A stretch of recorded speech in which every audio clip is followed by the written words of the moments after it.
नमस्कार दोस्तों, स्वागत है आपका उमंग एकेडमी ए टू जेड में। जी हाँ दोस्तों, ईबीएस में बात करें क्या एमसीक्यू जो है 11वें नंबर के एमसीक्यू है। इसमें कुल प्रश्न जो है 30 क्वेश्चन ही होंगे। हर एक प्रैक्टिस टेस्ट की चाहे जैसे हर एक एमसीक्यू होता है 30 क्वेश्चन का होता है। इसमें आपको कम से कम 15 से 20 मिनट के अंदर ही आपको 30 क्वेश्चन करवाए जाएंगे। यहाँ पर देखेंगे 301 क्वेश्चन से लेकर के 330 क्वेश्चन तक इसमें दिए हुए हैं। एक एक करके सभी क्वेश्चन देखेंगे किस प्रकार से आपको हल करने हैं, किस प्रकार से क्वेश्चन पूछे जाएंगे आपके सिलेबस में। चाहे आप केबीसी का एग्जाम दे के चाहे आप केबीएस का दें, एनवीएस का दें, सीटेट का दें, एमपी टेट का दें, यूपी टेट का, किसी भी टेट का एग्जाम दें। जब पूरा मतलब जो इंडिया लेवल का कोई सा भी एग्जाम होता है जहाँ पर जनरल साइंस, जनरल नॉलेज या फिर पर्यावरण अध्ययन पूछा जाता है, वहाँ सभी के लिए ये यूजफुल होगा। ठीक है, तो आपसे रिक्वेस्ट है वीडियो में अंत तक बने रहिए और वीडियो को फटाफट से लाइक जरूर कर दिए, क्योंकि पता है वीडियो बहुत अच्छा लग रहा है, आप लोगों को पसंद आ रहे हैं, बहुत सारे लोग देखते हैं, अच्छे कमेंट करते हैं, तो मुझे बहुत अच्छा लगता है, इसलिए मैं बनाकर टाइप करता हूँ, क्वेश्चन टाइप करता हूँ, उसके बाद लेके आता हूँ आप लोगों के लिए। तो पहला क्वेश्चन देखते हैं यहाँ पर। सबसे पहले, चक्रवात से सर्वाधिक विनाश किस क्षेत्र में होता है? चक्रवात से सबसे ज्यादा विनाश जो होता है किस क्षेत्र में? पहाड़ी क्षेत्र में, औद्योगिक क्षेत्र में, तटीय क्षेत्र में, या फिर इनमें से कोई नहीं। तो चक्रवात से जो सबसे ज्यादा विनाश होता है वो होता है तटीय क्षेत्र में, क्योंकि चक्रवात जो होता है कहाँ से स्टार्ट होता है? समुद्र से ही उत्पन्न होता है। तो समुद्र जो होता है, समुद्र के किनारे जो होते हैं जिसको तट बोला जाता है, वही होते हैं, वहाँ पर सबसे ज़्यादा क्या होता है? प्रभावित होता है, सबसे ज़्यादा वहाँ पर विनाश होता है। नेक्स्ट क्वेश्चन है 302 क्वेश्चन क्या है? भूकंप में सर्वाधिक धरातलीय क्षति होती है एल तरंगों द्वारा, के तरंगों द्वारा, एक्स तरंगों द्वारा, या फिर एस तरंगों द्वारा। तो जो भी भूकंप आता है तो धरातल में क्षति तो होती है, लेकिन किस प्रकार की तरंगों के कारण होती है? तो वो होता है एल तरंगों के कारण। क्या होता है? एल तरंगों के कारण होता है। पहला ऑप्शन क्या हो जाए इसका सही हो जाएगा। एल तरंगों के कारण क्या होता है? हानि होती है। नेक्स्ट क्वेश्चन है 303 क्वेश्चन क्या है? प्राकृतिक आपदा बाढ़ से कौन सा प्रदेश सबसे अधिक प्रभावित होता है? जो प्राकृतिक आपदा होती है, बाढ़ है, आप जानते हैं कि बाढ़ आती है, ठीक है, उससे सबसे अधिक प्रभावित होता है कौन सा राज्य जो है प्रभावित होता है उससे सबसे ज़्यादा?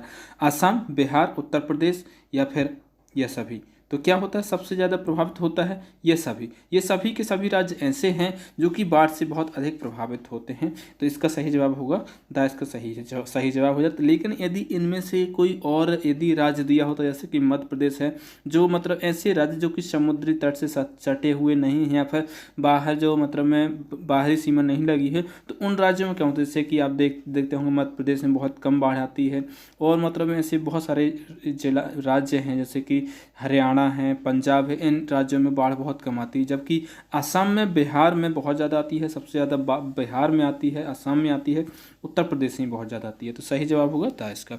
नेक्स्ट क्वेश्चन, भूकंप वैज्ञानिकों द्वारा पता लगाया गया सुनामी का कारण कैसे? चांद का गुरुत्वाकर्षण, चांद का गुरुत्वीय आकर्षण, मानसूनी पवन में सहसा परिवर्तन, महासागर में न्यून दाब द्रोणी, या फिर सागर के फर्श का विरूपण। तो इसका जो भूकंप विज्ञानी हैं, उन्होंने पता लगाया कि सुनामी क्यों आती है। तो सुनामी आने का कारण क्या है? वो है महासागर में न्यून दाब द्रोणी, मतलब महासागर में दाब क्या हो जाता है? कम होता है। इसी के कारण क्या होती है? वहाँ से सुनामी की जो लहरें हैं वो उत्पन्न होने लगती है। नेक्स्ट क्वेश्चन है 305, टेम्पोल निर्मित होता है जलीय क्रिया से, हिमानी क्रिया से, लहरों की क्रिया से, या फिर पवन की क्रिया से?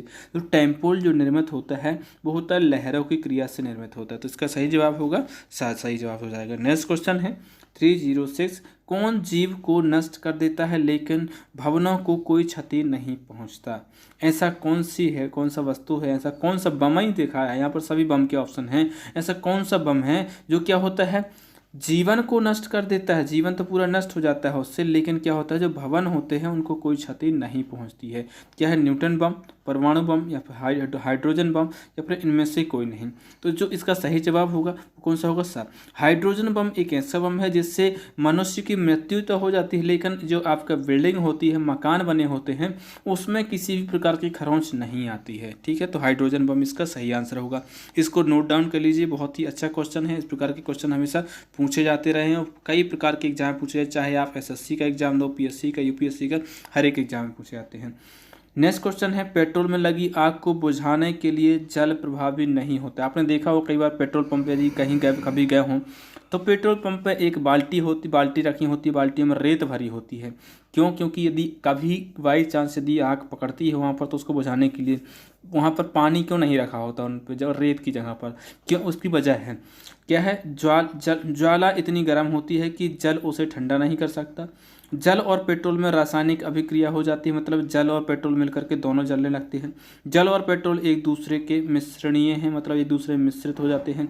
जल और पेट्रोल एक दूसरे के अमिश्रणीय हैं और पेट्रोल परत बनाता है, जिससे वो क्या होता है? चलता रहता है। तो क्या है इसका सही जवाब जो है द।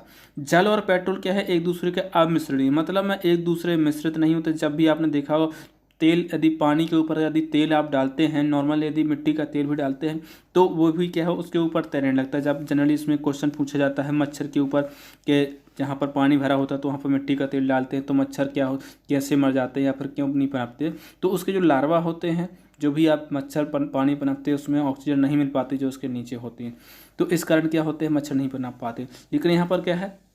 जल और पेट्रोल क्या होता है? अमिश्रित, मतलब एक दूसरे मिश्रित नहीं हो पाते हैं। और इसीलिए क्या होता है? जब पानी होता है वो पेट्रोल के ऊपर परत बना लेता है, पेट्रोल नीचे से जलता रहता है और इसी कारण क्या है? पेट्रोल जलता रहता है, क्योंकि परत बन जाती है, मिश्रित नहीं हो पाते हैं एक दूसरे में। ठीक है, तो सही जवाब इसका कौन सा होगा? द होगा। नेक्स्ट क्वेश्चन है, भूकंप के कारण उद्धत विशाल समुद्र जल धारा को कहते हैं। जो भूकंप के कारण जो एक जल धारा उत्पन्न होती है, उद्दित लिखा है, क्या है? उद्भव लिखा हुआ है यहाँ पर, क्या? उद्भव। उद्भव उद्भव जल धारा को कहते हैं। ज्वारीय धारा, तूफानी धारा, जेट स्ट्रीम धारा या फिर सुनामी। तो जो भूकंप के कारण जो धारा उत्पन्न होती है वो क्या होती है? सुनामी धारा। सुनामी धारा उत्पन्न होती है, इसका सही जवाब होगा द। नेक्स्ट क्वेश्चन है 309 क्वेश्चन दिया हुआ है। मृदु साबुन बनाने में आवश्यक पदार्थ है। मृदु साबुन बनाने में आवश्यक पदार्थ है कास्टिक सोडा, धावन सोडा, खाने वाला सोडा या फिर कास्टिक सोडा। तो क्या है इसका सही जवाब? कास्टिक पोटास है, एक कास्टिक सोडा है, धावन सोडा या फिर खाने का सोडा। तो जो मृदु साबुन होता है इसको बनाने के लिए जो उपयोग किया जाता है वो किया जाता है धावन सोडा। धावन सोडा का उपयोग किया जाता है। दोस्तों आपसे लोगों से रिक्वेस्ट है कि जो भी आप लोग वीडियो देखते हैं उसमें क्वेश्चन पूछे जाते हैं तो सभी लोग उसका प्लीज़ जवाब जरूर दीजिए।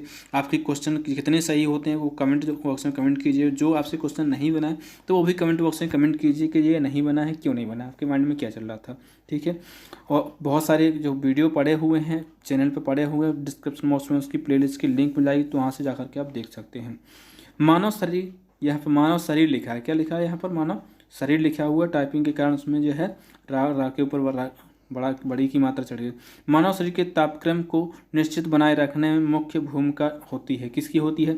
जल की, दवाइयों की या फिर ऑक्सीजन की या फिर भोजन की। तो बहुत ही इंपॉर्टेंट क्वेश्चन है, बिल्कुल हर एक बच्चे को आना चाहिए इसका जवाब। तो जो शरीर का तापक्रम निश्चित करने के लिए जल की जो है सबसे ज़्यादा आवश्यकता होती है, सबसे अधिक भूमिका निभाता है जल। ठीक है, पेयजल में कोलाइडी अशुद्धियाँ दूर की जा सकती हैं। यदि पेयजल है तो उसमें कोलाइडी अशुद्धियाँ हैं तो किससे दूर की जा सकती हैं? फिटकरी से, कोयले से, नाइट्रोजन से या फिर ओजोन से। तो जो कोयला है वो पेयजल है, यदि उसमें क्या है? कोलाइडी मिश्रण हो जाएगा, कोलाइडी मिश्रण है तो उसको नाइट्रोजन से दूर किया जा सकता है। कैसे किया जा सकता है? नाइट्रोजन से, फिटकरी से नहीं किया जा सकता। जो नॉर्मल अशुद्धियाँ होती हैं वो फिटकरी से दूर की जा सकती है, लेकिन कोलाइडी जो अशुद्धियाँ होती हैं वो नाइट्रोजन से ही शुद्ध की जा सकती हैं। तो इसका सही जवाब होगा सा। नेक्स्ट क्वेश्चन है, घेंघा रोग से बचने के लिए साधारण नमक में होना आवश्यक है। यदि आप घेंघा रोग से बचना चाहते हैं तो उसके लिए क्या आवश्यक है? साधारण नमक में सोडियम, ब्रोमीन, आयोडीन या फिर क्लोरीन। तो क्या होना चाहिए उसमें? आयोडीन युक्त नमक जो है आपको उपयोग करना चाहिए। यदि आप आयोडीन आपके शरीर में कम हो जाता है तो उससे घेंघा रोग हो जाता है, जिससे आपकी गर्दन के इधर पर क्या हो जाती है? सूजन हो जाती है। नेक्स्ट क्वेश्चन है 313 क्वेश्चन है, वायुमंडल में निम्न में से कौन निम्नलिखित कणकीय पदार्थ नहीं है? कणकीय पदार्थ नहीं, बहुत अच्छा क्वेश्चन है, इसको नोट डाउन कर लीजिए। एरोसोल, फ्लाई ऐश, धूल, हाइड्रोजन। तो ये पहले जो है सा ये तीनों कणकीय पदार्थ के रूप में जाने जाते हैं। एरोसोल आपको ये सब प्रदूषण के बारे में बता चुका हूँ इसके पहले वाली वीडियो में। जो हाइड्रोजन है वो कणकीय रूप में नहीं होता, ये पूरा का पूरा गैसीय फॉर्म में होता है, हाइड्रोजन गैस होती है। ठीक है, तो इसका सही जवाब कौन सा होगा? चौथा इसका क्या हो जाएगा? सही जवाब होगा द नंबर। ठीक है, नेक्स्ट क्वेश्चन है, धूल या कुहासा। क्या है? धूल या कुहासा। धूल या कुहासा द्रव के कण का व्यास निम्नलिखित में से संभव है। मतलब जो धूल होती है या फिर कुहासा होता है, द्रव होता है, उसके जो कण होंगे उसका जो व्यास होगा, मतलब उसकी जो मोटाई होगी, लंबाई चौड़ाई होगी, वो कितनी हो सकती है? 1 माइक्रोमीटर से अधिक। ठीक, 1 माइक्रोमीटर, 1 माइक्रोमीटर से कम या फिर इनमें से कोई नहीं। तो इसका आकार जो होता है धूल या कुहासा का कितना होता है, 1 माइक्रोमीटर से अधिक तक हो सकता है। ठीक है, 1 माइक्रोमीटर से अधिक।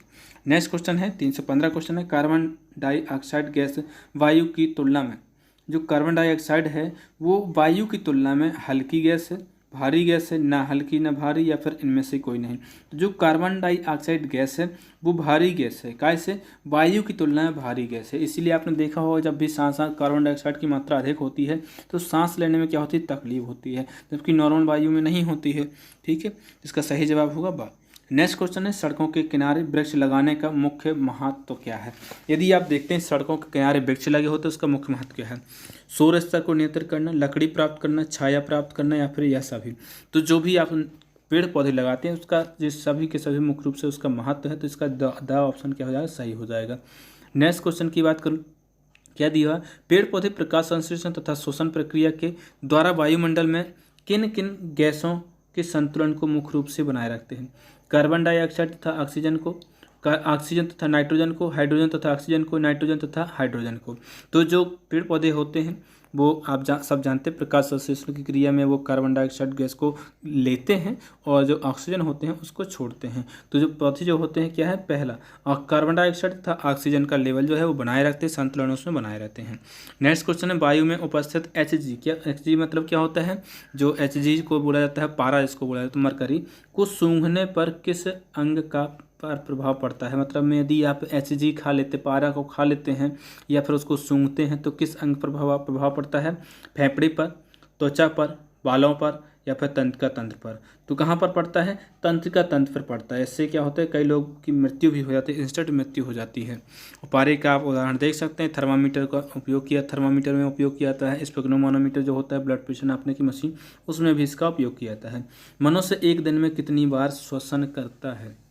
इसके पहले वाले एक क्वेश्चन में मैंने बताया था कि यदि एक व्यक्ति है कुल 21% जो 20% जो ऑक्सीजन है 21% पूरी वातावरण में 20% यदि लेता है तो उसमें से क्या होता है 4% ही यूज करता है, बाकी का 16% जो है वो वापस कर देता है, वापस बाहर निकालता है, सिर्फ 4% ऑक्सीजन उपयोग करता है। यहाँ पर पूछा कितनी बार श्वसन करता है, एक दिन में पूछा है, एक दिन में कितनी बार करता है, 22,000 बार, 36,000 बार, 40,000 बार या फिर 60,000 बार। तो एक मनुष्य जो होता है एक दिन में 22,000 बार जो है इसका जो श्वसन है वो करता है एक दिन में। ठीक है, इसका सही जवाब पहला है। नेक्स्ट क्वेश्चन है 320, क्या दिया हुआ, एक साधारण मनुष्य एक दिन में लगभग कितने किलोग्राम वायु अंदर लेता है। अभी पूछा था कितने बार श्वसन करता है, आप पूछा कितने किलोग्राम वायु क्या करता है, वायु अंदर लेता है। कितने किलोग्राम अंदर लेता है, 36 किलोग्राम, 26 किलोग्राम, 16 किलोग्राम या फिर 6 किलोग्राम। तो 320 का क्या जवाब होगा, 16 किलोग्राम। 16 किलोग्राम वायु जो है एक दिन में व्यक्ति अंदर लेता है। नेक्स्ट क्वेश्चन है 2321, ओजोन परत किस मंडल में पाई जाती है। तो आपको मंडल तो अच्छे से याद हो ही गए होंगे, मैडम ने इसकी क्लास ली थी, बताया था आप लोगों को कि मंडल जो होते हैं कौन कौन से मंडल होते हैं, कहाँ कहाँ पर पाया जाता है, उनमें कौन कौन सी घटनाएं होती हैं। तो ओजोन परत जो होती है कहाँ पर होती है, क्षोभ मंडल, समताप मंडल, मध्य मंडल या फिर आयन मंडल। तो जो ओजोन परत जो होती है वो होती है समताप मंडल में। बाकी जो सब मौसमी घटनाएं होती हैं वो क्षोभ मंडल में होती हैं। मध्य मंडल जो होता है, आयन मंडल जो होता है, जो रेडियो तरंगों का जो परिवर्तन होता है वो आयन मंडल से होता है। और इसके बाद में एक और होता है सबसे लास्ट में, कौन सा होता है, वायुमंडल होता है। मध्य मंडल जो है आपका बिल्कुल बीच में होता है। नेक्स्ट क्वेश्चन है 322, भूप्रपट्टी की औसत लंबाई कितनी होती है। भूप्रपट्टी की औसत लंबाई कितनी होती है, 65 किलोमीटर, 60 किलोमीटर, 50 किलोमीटर या फिर 35 किलोमीटर। तो कितनी होती है, 35 किलोमीटर। इसका क्या होगा, सही जवाब होगा।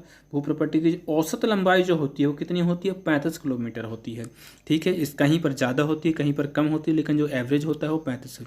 नेक्स्ट क्वेश्चन इसी पर आधारित है, समुद्र के अंदर भूप्रपट्टी की औसत मोटाई कितनी है। देखो वहाँ पर लंबाई पूछा है, यहाँ पर मोटाई पूछा है, लेकिन वो भी क्या है, एक प्रकार से मोटाई है, लंबाई न समझे उसको। ठीक है, तो समुद्र के अंदर कितनी होती है, 5 किलोमीटर, 10 किलोमीटर, 15 किलोमीटर या फिर 20 किलोमीटर। तो इसका सही जवाब क्या होगा, 10 किलोमीटर होती है समुद्र के अंदर। और टोटल एवरेज की बात करूँ तो 35 होती है, लेकिन समुद्र के अंदर जो होती है औसत मोटाई वो कितनी होती है, 10 किलोमीटर। नेक्स्ट क्वेश्चन है, बहुत इंपॉर्टेंट क्वेश्चन है, एल्यूमिनियम और आयरन अपनी प्राकृतिक अवस्था में नहीं पाए जाते क्योंकि ये क्रिस्टलीय रूप में ये अक्रियाशील होते हैं, ये अधिक मात्रा में होते हैं, ये बहुत ही क्रियाशील होते हैं। तो बहुत ही क्रियाशील होते हैं, क्या होते हैं, ये बहुत ही क्रियाशील होते हैं, इसीलिए ये प्रकृति में स्वतंत्र अवस्था में नहीं पाए जाते हैं। इसका सही जवाब जो होगा वो कौन सा हो जाएगा, द नंबर हो जाएगा। जो एल्यूमिनियम होता है, आयरन होते हैं, प्राकृतिक अवस्था में इसलिए नहीं पाए जाते क्योंकि क्रिया कर लेंगे किसी दूसरी धातु से, वो क्या हो जाएंगे, जंग लग जाता है, खराब हो जाता है। आपने देखा होगा कि जब भी या किसी भी मतलब में लोहे की वस्तु में उस यदि सिल्वर का पेंट नहीं करते हैं, उसको छायाधार स्थान में नहीं रखते तो उसमें ओस चढ़ जाती है, उसमें फिर वो ऑक्सीकरण की क्रिया हो जाती है, उसके कारण क्या होता है, जंग लग जाता है, तो वो खराब हो जाती है वस्तु। ठीक है, तो क्या होते हैं, अधिक जो क्या होते हैं, बहुत क्रियाशील होते हैं। नेक्स्ट क्वेश्चन है, अधिकतर धातुएं जो प्रकृति में मुक्त अवस्था में पाई जाती हैं, मतलब में खुली में मिल जाती हैं। ठीक है, अधिक क्रियाशील होती हैं, आयनिक यौगिक नहीं बनाती, कम क्रियाशील होती हैं, क्रियाशील नहीं होती हैं। तो अधिकतर जो वस्तुएं जो मुक्त अवस्था में मिलती हैं, मतलब स्वतंत्र रूप में मिलती हैं वातावरण में, वो कम क्रियाशील होती हैं। क्या होती है, कम क्रियाशील होती हैं। जैसे एल्यूमिनियम और लोहा है जो अधिक क्रियाशील होते हैं, इसलिए स्वतंत्र अवस्था में नहीं पाया जाता, नीचे पाया जाता है। इसको क्या किया जाता है, इसको बनाया जाता है, गला करके बनाया जाता है। तो क्या है, इसमें जो मुक्त अवस्था में पाए जाते हैं, जो सेम टू सेम ऐसे ही मिल जाते हैं, जो आपको उठा लें, सीधे उठा लिया, उसको आकार दे दिया, बस हो गया, उसका यूज कर लो। तो वो क्या है, कम क्रियाशील होते हैं, इसलिए वो स्वतंत्र अवस्था में पाए जाते हैं। नेक्स्ट क्वेश्चन है, वह प्रक्रम जिसमें आयस को वायु की अधिकता में उसके गलनांक से नीचे गर्म किया जाता है कहलाता है। मतलब जो गलनांक होता है उससे नीचे गर्म करके उसको जो है उस आयस को वायु की अधिकता में उसको गर्म किया जाता है, वह कौन सी क्रिया कहलाती है, भर्जन, आसवन, अपचयन या फिर निस्तापन। तो क्या होता है, भर्जन क्रिया कहलाती है। वायु की अधिकता में गलनांक से नीचे गर्म कर, इतना याद रखना कि नीचे गर्म किया जाता है गलनांक से। ठीक है, जो भी इससे गलनांक बिंदु होते हैं। नेक्स्ट क्वेश्चन जो है, जब धातु को उसके आयत से निष्कासित किया जाता है और यदि गैग में उपस्थित सिलिका हो तो अम्लीय गालक की जरूरत होती है, एक क्षारीय गालक की जरूरत होती है, दोनों की जरूरत होती है, या फिर इनमें से कोई नहीं। तो इसका जो सही जवाब हो कौन सा होगा, एक क्षारीय गालक की जरूरत होती है। जब उसमें क्या हो, जब धातु को आयस से निष्कासित किया जाता है और यदि गैग में उपस्थित सिलिका, यदि सिलिका उपस्थित है गैग में, तो उसको क्या है, एक क्षारीय गालक की जरूरत होती है। नेक्स्ट क्वेश्चन है 328, पृथ्वी की सतह पर सबसे अधिक पाई जाने वाली धातु है, कौन सी धातु सबसे अधिक पाई जाती है पृथ्वी की सतह पर, Ca, Al, Fe, Hg आप जानते हैं, पारा, Fe मतलब फेरियम मतलब जो आयरन होता है, Al मतलब एल्यूमिनियम, Ca मतलब कैल्शियम। ठीक है, तो सबसे अधिक जो पाया जाता है वो क्या पाया जाता है, Al। एल्यूमिनियम जो होता है सबसे अधिक मात्रा में पाया जाता है पृथ्वी की सतह पर, याद रखिए पृथ्वी की सतह पर। ठीक है, नेक्स्ट क्वेश्चन है, सेकंड लास्ट क्वेश्चन, आयस में उपस्थित अनैच्छिक भाग कहलाता है। जो भी अयस्क होता है उसमें अनैच्छिक भाग जो होता है मिला होता है, जिसको अलग करके उसका उपयोग किया जाता है। जो भी अयस्क होता है, धातु होता है, वो क्या होता है, खनिज, गैग, धातुमल या फिर फ्लास्क। तो इसका सही जवाब क्या होगा, गैग। जो भी धातु होती है उसमें आप देखते हैं उसको शुद्ध किया जाता है, इसके बाद ही उसको धातु का नाम दिया जाता है। तो उसमें कुछ क्या होता है, गैग उपस्थित होता है, जिसके कारण उसको क्या होता है, गालक के माध्यम से उसको क्या शुद्ध किया जाता है। नेक्स्ट क्वेश्चन है 330 क्वेश्चन, लास्ट क्वेश्चन है इस अभ्यास प्रश्न का, और इसका सही जवाब क्या होगा, हेमेटाइट से लोहा प्राप्त करने में चूना का पत्थर डालते हैं, यह का कार्य करता है, किस प्रकार से कार्य करता है, धातुमल का, आक्सीकारक का, गालक का या फिर आपचायक का। दोस्तों आपसे रिक्वेस्ट है, वीडियो यदि अच्छा लगा है तो इसको लाइक जरूर कर दें। आपने यदि किसी प्रकार से सवाल हैं तो वो भी कमेंटों से कमेंट कर सकते हैं। वो आपको बताना है, इस वीडियो में आपको बताना है कि जो मनुष्य होता है, मनुष्य के शरीर में आप जानते हैं कि ग्रंथियाँ पाई जाती हैं बहुत सारी, तो सबसे बड़ी जो ग्रंथि होती है वो कौन सी होती है, ये आप मुझे कमेंट बॉक्स से कमेंट करके बता दीजिए। वो इसका सही जवाब क्या होगा, इसका होगा गालक। जब भी आप किसी हेमेटाइट से लोहा प्राप्त करें, जब सबसे पहले आपको हेमेटाइट मिलेगा, उससे लोहा प्राप्त करने के लिए आपको क्या है, गालक जो है, चूना का पत्थर डालते हैं, तो वो क्या है, गालक का कार्य करता है, जिससे क्या हो जाता है, लोहा पिघलता है, लोहे का शुद्ध रूप आपको मिल जाता है। ठीक है, तो इस प्रकार से आपके 30 क्वेश्चन यहाँ पर कंप्लीट होते हैं। उम्मीद है आपको वीडियो अच्छा लगा होगा, और जो अन्य विषय के आपको वीडियो देखना है तो प्लेलिस्ट में उसकी लिंक मिल जाएगी डिस्क्रिप्शन बॉक्स में, तो वहाँ से जा करके आप देख सकते हैं। मिलते हैं एक नए वीडियो में, तब तक के लिए नमस्कार।